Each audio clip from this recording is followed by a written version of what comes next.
It's Saturday night, and I'm recording the podcast. I don't usually record podcasts on Saturday nights, so it's a little bit weird. It's an odd vibe for me. It's storming outside. The family is all left. I don't like recording when my family is home. I don't know why. I'm self-conscious. So here we are. We're talking. And Peter Bogdanovich died on Friday, early in January 2022, if you're listening to this later on. And I spent 2 intimate weeks with Peter Bogdanovich. I feel weird on Twitter acknowledging his death with a, calling him tortured man. But he was, in my experience.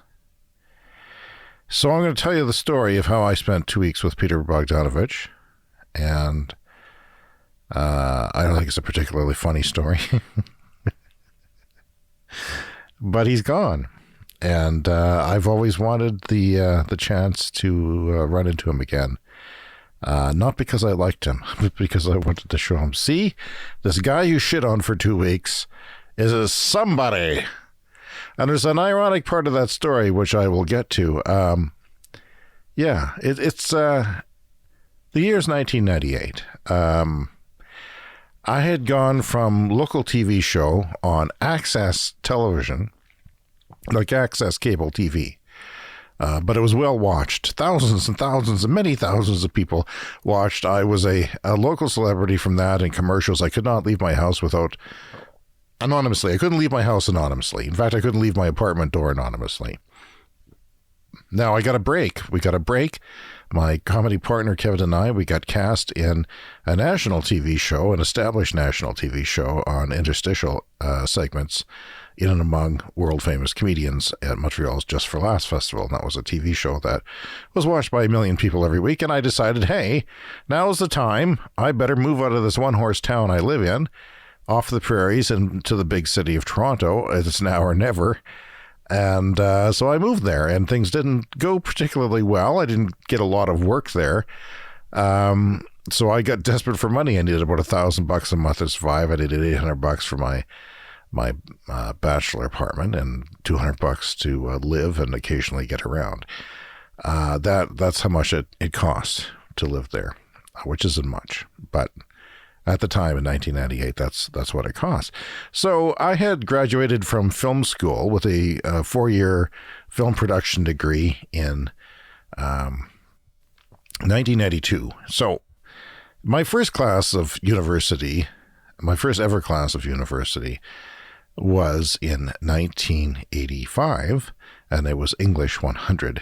And my English teacher, this pudgy, kind of cheerful fellow, I was sitting in the very back, and he asked, is there any film majors in the class? And I put up my hand, and the gentleman next to me put up his hand. And I didn't know that person. I know him now. His name is Mark Wehack. 1 year later, Mark Wehack's dad, who was a dentist, would administer dental procedures to my dad in his deathbed in my house. I didn't make that connection until much later, but that was actually a big deal in my family, a big a thing that this dentist took pity on my dad and came right to his house and helped him with his pain, because he was suffering from fucking dental pain as he was dying from cancer. So, and that was something, it was 1986. It was a long time ago. So I put up my hand, and this guy next to me put up his hand, and he said, I don't know what he said after that, the English teacher, but he said, great, I love films. And he said, do you know this film? And I didn't. Do you know this film? I didn't know any films. I mean, I had watched what I had watched at the Saturday cinema with my buddy Jeff. He would watch a lot of American TV during the week, take in all the trailers, and we would pick something on Saturday, whether, usually it was a horror movie involving kids or a disaster movie like Airport or Midway or Earthquake, The Towering Inferno, movies like that. But then 1976 came. And you had you had Jaws, That rocked my world. And then next year was Star Wars, which rocked everyone's world. Everyone I went to film school was altered by, Star Wars. It was completely changed the game of film for children, and opened our world completely. So that was wild. But I was not a film aficionado. I was not a guy who went and rented Citizen Kane or whatever movies he might have brought up, the Maltese Falcon. I don't know. I didn't watch all those old films, and I didn't even know about them. So I felt like an idiot. But Mark, of course, had. He had. You could find Mark at the Library Repertoire Film Theater in Regina almost every time I go there. He's always there. He loves his movies, and he is a academic now at the university. I am not. So Mark has done okay, as I expected from that moment he would. So I graduated knowing a bit more about cinema because I took film history. I had to take a lot of film history classes and study different periods of film and different styles from different countries at different time periods and different, the French New Wave, for example. But I was not a huge aficionado still. I still was maybe too young to appreciate. I think I appreciate those films more now than I did then. I was still pretty young, even though I was starting to hit my mid-20s. So by the time I got to Toronto and was an established bigwig in a small town, a big fish in a small town, I went to Toronto and was a small fish in a big, big pond. So no one cared. I mean, people did come up to me on the street, but no one really cared who I was. They were less freaking out than just saying, hey, I saw that, liked it, or something like that. So I'm in Toronto, as we call it, and I'm starving, and I'm desperate for money. And I had my friend Dawn, who works as a locations manager in film, starred in my fourth-year film school film.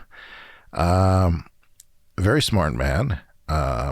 He got me a job. He said, take your resume to this office and you'll be fine.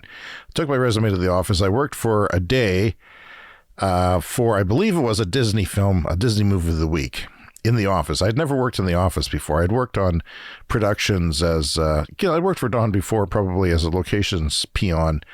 You're picking up trash, you're holding up stop signs on roads by yourself and freezing to death, that sort of thing, before I graduated from film school. So I don't know. I just dropped off the resume. I worked there for like a day or two, and I remember getting this call. I was so naive.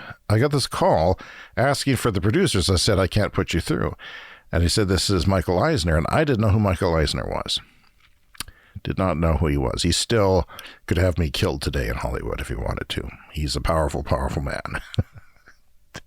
And I think I didn't get fired, but I think people just laughed that I didn't know who he was.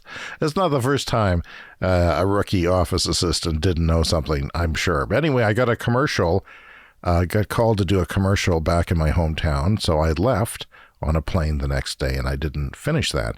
So cut to, I don't know, a few months later, I'm starving again, and my phone rings, and it's this guy from a production office, a different production, different film, and he says, hey, we're looking for someone. I found your resume. We need someone to be an assistant to a director while he comes back. We already shot the film. It was shot over a month or whatever, and now he's coming back to finish the editing. The editor is working on the editing. He's going to supervise the editing and straighten it out for a couple of weeks, and he needs an assistant to be here working. And I said, sure, sounds good. I could do that. And he says, do you know who this person is? And I said, no. And that person was Peter Bogdanovich, and I should have known who he was. Now, the fact is, I don't recall covering him in any way in film school. Okay? I don't recall covering him at all. He's never came up in discussion with friends about films or in film history classes. But I should have known who he was, and I didn't. And maybe that's a good thing, maybe that's a bad thing. And the guy says, well, he's a bit of a big deal.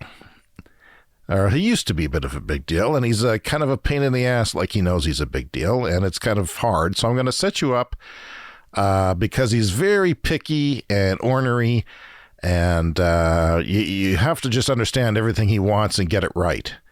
So I'm going to put you in touch with the last guy who had the job during the production. He's on to something else now.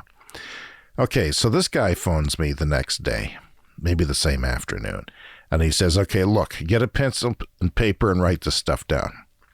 And he goes through this long list of stuff. He likes this. He doesn't like that. He'll bite your head off if you do that. I couldn't take it all in. I wrote down some restaurants that he had somehow found that worked for him, that the food was not thrown back at him.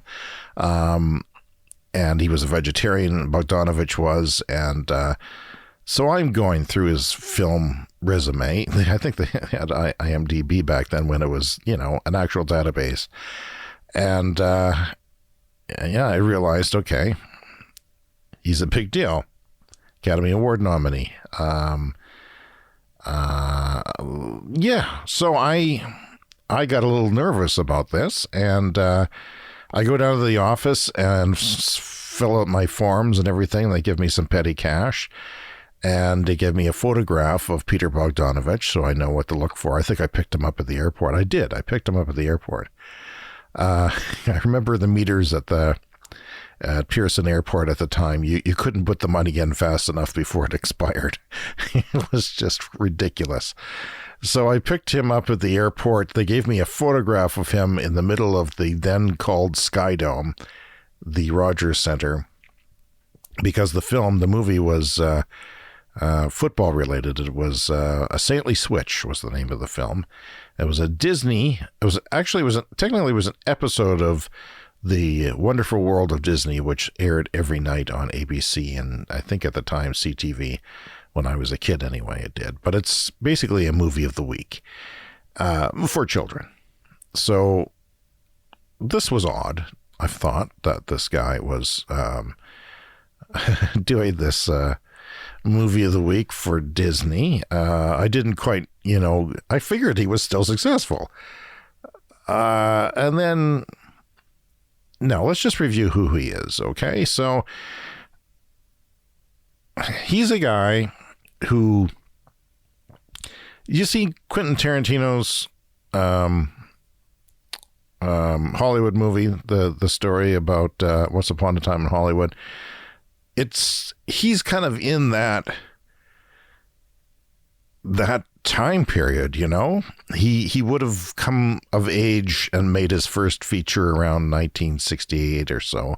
Then he did his second film, which was the big one, The Last Picture Show in 1971, and that was nominated for like 8 Oscars, and it won some for the actors, I believe. And it was a huge film, and then he did a screwball comedy, and then he did Paper Moon, and then he did a whole bunch of shitty films. So the connection to the film I had is actually one of his worst films. It has 8% on Rotten Tomatoes. It is a film called Nickelodeon. In 1976, I think it was 76 or 77, somewhere between 75 and 78, we had our first cable. The cable TV people had run the cable to our house, and we had the option of getting cable. We had 2 options, my dad said. You can have the American Basic cable where you have your NBCs and stuff like that. Didn't know anything about that stuff because we didn't have it.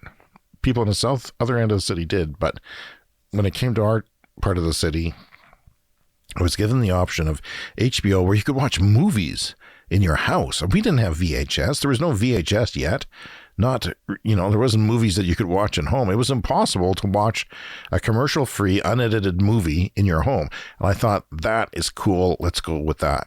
I eventually changed my mind because I couldn't keep up with the water cooler talk about Saturday Night Live and just everything, Johnny Carson, everything, at school. I couldn't keep up with the water cooler talk Cooler Talk, so I needed to get those basic channels eventually. And when I had HBO, I didn't really like what was on there. The movies didn't really resonate with me, but there's no other channels on. I had that and maybe 2 other channels that were crappy. Kids programming only happened on Saturday mornings. So I watched this movie called Nickelodeon, and I knew it wasn't a very good movie. It didn't grab me. It was kind of slow and I didn't quite understand it, but it was about the dawn of movie making in America, in Hollywood. And it was, essentially like film school. They didn't know what they were doing and they're going out and people were getting hurt. And I hadn't thought about how movies were made. I was 10 years old. I didn't know much, anything that I knew was like a reference on a talk show from an actor or something, which I would, unbeknownst to myself, was very interested in. I didn't know how interested I was in movies. I didn't think, that's anything that you would be interested in, that a person like me could be interested in, but I noted everything that I could possibly note. So when I saw this, and I saw how movies were made in some, slapstick way, it was incredibly fascinating. So I watched it over and over and over, and I just loved it. And I think from that point on, I never turned back from cinema, from wanting to make it and wanting to be a part of it and wanting to appreciate it, which is kind of interesting. So we flash forward, and I pick Peter Bogdanovich up at the airport, and I'm the guy holding a sign. And I took him downtown. He didn't talk to me. He wouldn't talk to me. He did not make conversation, only when he needed to. And he was terse and tense, and his wife was with him. It didn't dawn on me right away, I don't think, who she was until a few days later. She was Louise Stratten. That is, she is the sister of Dorothy Stratten. Okay, Dorothy Stratten was from Vancouver, Canada. She was discovered at a Dairy Queen by this local hustler, and he married her at 19 and took her to Hollywood to make her a star because she was, in his view, gorgeous. And she was, of course. So she became, I guess, Playmate of the Year and Playboy magazine. And there's a whole movie made about her called Star 80 by Bob Fosse, which is a good movie by Rotten Tomato standards. It's been a long time since I've seen it. Of course, Bodanovich hates it. But Dorothy was leaving her husband because she fell in love with Peter Bogdanovich, and Peter Bogdanovich fell in love with her. He met her at a Playboy mansion at a party, as one does back in 1980, when you're a successful Hollywood director. But she was murdered by her ex-husband, who is still technically her husband, I guess. And he murdered himself, killed himself as well. And of course, this is something that I grew up with. This was a story that was salacious and in the media and Entertainment Tonight and in the news, which I followed, and my family followed. So I knew about this stuff. And here was her sister. He was now married to a sister. I didn't know anything about that. I wouldn't have expected myself to, but she was a stunning, voluptuous woman as well. She was 31, blonde, a very hourglass figure, bubbly, although not always. And the story of that is when her half-sister, Dorothy Stratten, was murdered, Louise was 13. And Hugh Hefner accused Bogdanovich of seducing this 13-year-old, but that's probably BS. I think most people would agree with that, but he sort of made her part of his family, and then when she was 20, he was married to her. I think he was in his 40s. She was 20. They married. And by the time James comes into the picture, they are fighting a lot, and 3 years later, they got divorced. So most of the time, I drove Peter from his hotel to the editing suite on Queen Street West and stayed with him all day. So I didn't do much. I was a fly on the wall. And he established that I was not to speak, that he didn't care about anything I had to say unless he asked a question. So that was fine. I was getting paid. I was in an interesting situation. I was just very nervous about screwing up and feeling his wrath, which I occasionally did. And I was on national television. I technically was probably in a better career position than Mr. Bogdanovich was at the time, because after he made those 3 good movies, he made shitty movies until 1985 when he made Mask, the Oscar-winning film with Cher, about a true story about a kid with a deformed face. And but then he sued the studio over because he wanted Bruce Springsteen songs in it, not someone else's. I forget. He's on Mark Maron talking about it. So he was a Hollywood outsider, even when he had success afterwards. I guess, he got fucked up by this. He claims he got fucked up by this. So it's 1998. I'm sitting in the studio with him. There's just, an editor tensely working away on a nonlinear editing platform, editing this stupid film, which I had to witness over and over. I mean, it wasn't bad. I watched it when it was finished. It is what it is. It was, slightly above average, but nothing great. And, the interesting thing is he would give directions to the editor. He would say, take a foot off that shot and add 3 feet to that shot. He would talk in measurements rather than frames. Normally on a nonlinear editing, you would talk in, I never heard anyone, even though I'd edited film in film school, no one ever said take an inch off here and a foot off there or a yard there. It just, it was weird. But yeah, that's how he worked. And he was nostalgic for the old days. So maybe, he never called a film, a movie, a movie. He called it a picture. Which is old school Hollywood. And he wore an ascot around his neck. He kept the Peter Bogdanovich 1969 film director look rock solid. He wore a windbreaker and he wore a water bottle around his neck on a strap, which I had to keep filling with distilled water, which was hard to find in Toronto at that time. I spent a lot of time looking for distilled water and then going to get him lunch at one of 2 fast food places that served vegetarian. They were good. I've eaten their food. It's pretty good. I couldn't even, there wouldn't be such a thing where in the town that I came from, the city of Regina, you couldn't at that time, go to a fast food, find vegetarian fast food somewhere. So that was good that it happened. And it was some gourmet shit that was servable at lunch. And then I drove him home, and I remember being in traffic, and he wanted me to part the traffic like Moses and somehow get through it. He had high expectations, like he was some sort of god. I remember standing outside the car, and he was talking to People magazine, and he was defending his career, saying that he was still busy and he was still relevant. And I think I was the guy who had to set up that phone call. I don't remember much about that. I know I wrote a whole bunch of stuff about this back in 1999 after it happened, just to document it. It was kind of before blogs. I had my own unofficial blog on the webpage they gave me for my internet account, and I would show it to my friends. So I did a lot of writing about it back then. And I remember one of the writer of the film actually found it and corrected me on something. So even back then with Hasta la Vista or something, she found a reference to herself and corrected it, and I apologized. And I remember some of the people talking about the abuse that wives of NFL players, because it was an NFL-based film, and I had sort of got one of those facts wrong, and it was bad that I had gotten it wrong. But anyway, it wasn't a terrible, terrible thing. So he fought with his wife, and one day my job was to get her flowers.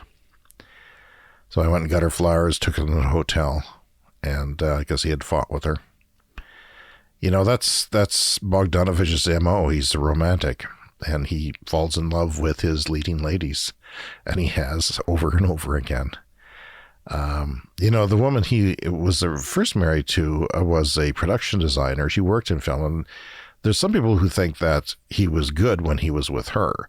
Even she worked in some of his films even after the divorce or after the separation. So, yeah. And then he just did not have it after that. But he certainly was a respected film historian. I think he does the Citizen Kane commentary on the DVD. I was rather startled to hear that. It shook me, actually. I still, to this day, when I hear his voice, have a bit of visceral reaction. It was that bad. He was... I mean, he didn't beat me or anything, but it was a very tense time, and he was very different than anything I encountered, and my family's fucking nuts. But this guy was a narcissist, and he was a troubled man, and I don't imagine he was a joy to work with anyone on this film. I'm sure he was happy to be working, that much I know, but... shortly after this, he was broke and lived in Quentin Tarantino's guest house for over a year. He didn't like the films that Quentin made him watch.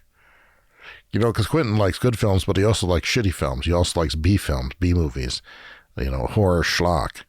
And I don't think, that would have been like hell for Bogdanovich, because he liked old-time movies, classic films. But, the guy was broke. He declared bankruptcy a couple of times. Once was in the late 90s.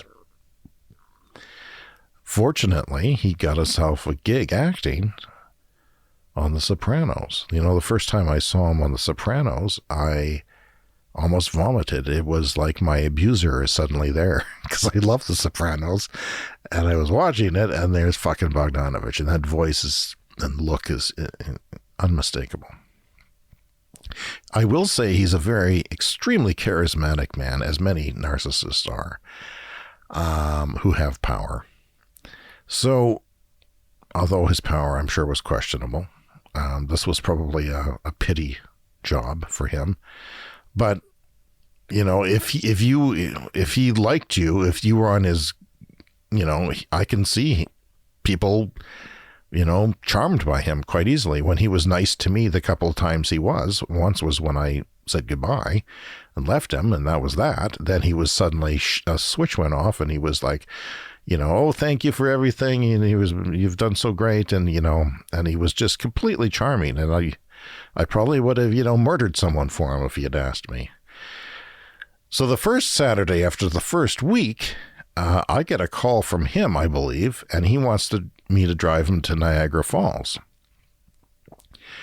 I can't remember if it was him who called me or somebody from the production office, but I said okay, and I ended up driving him, his wife Louise Stratten, Dorothy Stratton's sister, and Dorothy Stratton's mom, and I think a cousin or niece, a girl of about 12 years old, I would say. Drove them all to Niagara Falls, and we got into a traffic jam, so it was a long day. And he was a different guy, but he was telling stories to Dorothy's mom, Mrs. Hoog Stratton, and the girl, the cousin, the relative. And I didn't say anything. I was not like, part of the conversation. I couldn't speak. I didn't feel like it was my place to speak. He was having this moment with his family, and I was a hired hand. But he would talk about fucking mammoth shit.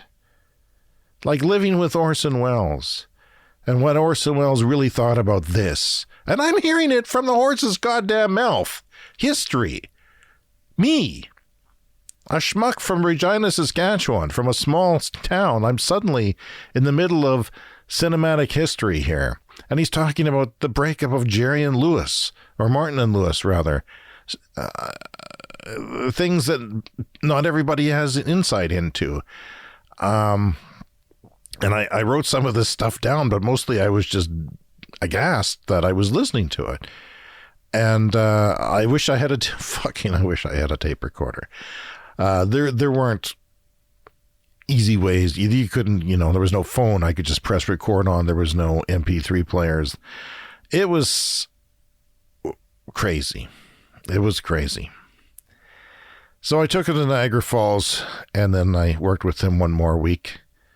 I remember it was the Monica Lewinsky scandal was going on, and Stratton's mom said, yeah, it's too bad because she's so good looking. I remember thinking, she's so pretty, it's too bad this is happening to her. Like, pretty people shouldn't have bad things happen to her. Because her daughter would have been considered the prettiest person in the world by any man at the time. She was stunning. Clothes on, clothes off. She was a stunning person that everybody knew about. I knew as a teenage boy, She was an icon of sexiness, of attractiveness. And here is her mom saying, this Monica Lewinsky person, it's too bad this is happening to her because she's pretty. As if, I don't know. Yeah. And then, the ironic thing is that Orson Welles was down and out and stayed at Bogdanovich's 7,000 square foot Bel Air mansion for, I don't know how long. He had a whole wing to himself, ate all the Haagen-Dazs and got fat. He was obviously depressed. So I don't know. He was bankrupt. He was not making money. I know later on he wrote books rather, documentaries, and he did the 6-year run on The Sopranos and some other things. He did a documentary on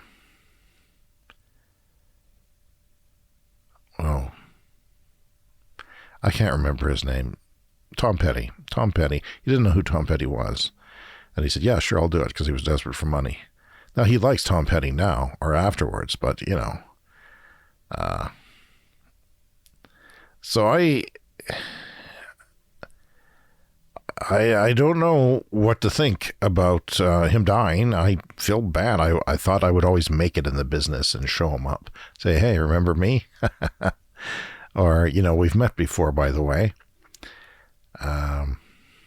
Yeah. I'd never done that. I'd never been an assistant to someone before. And it's maybe a good thing that I wasn't a fan. But he's lived a very sordid life. I mean, his obituary in the New York Times actually mentioned this movie. I don't know why. Just to sort of demarcate that point of his life.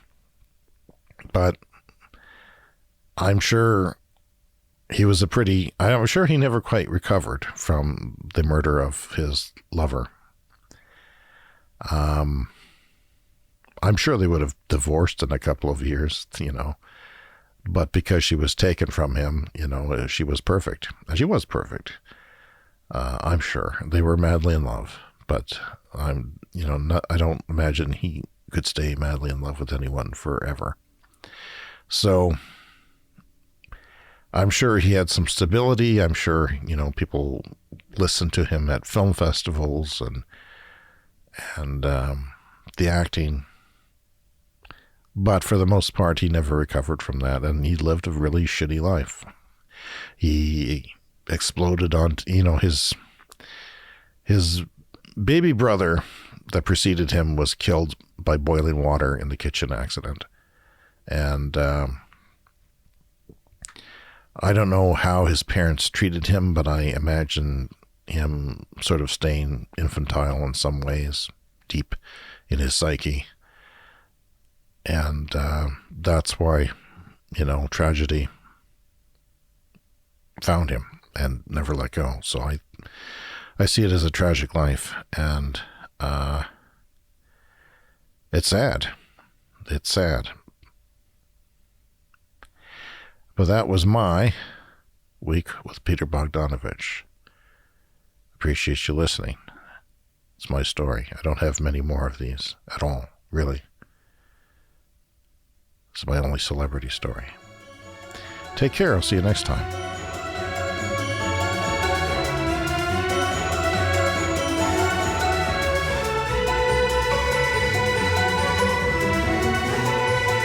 Thanks for listening to Sneeze. Spread the love.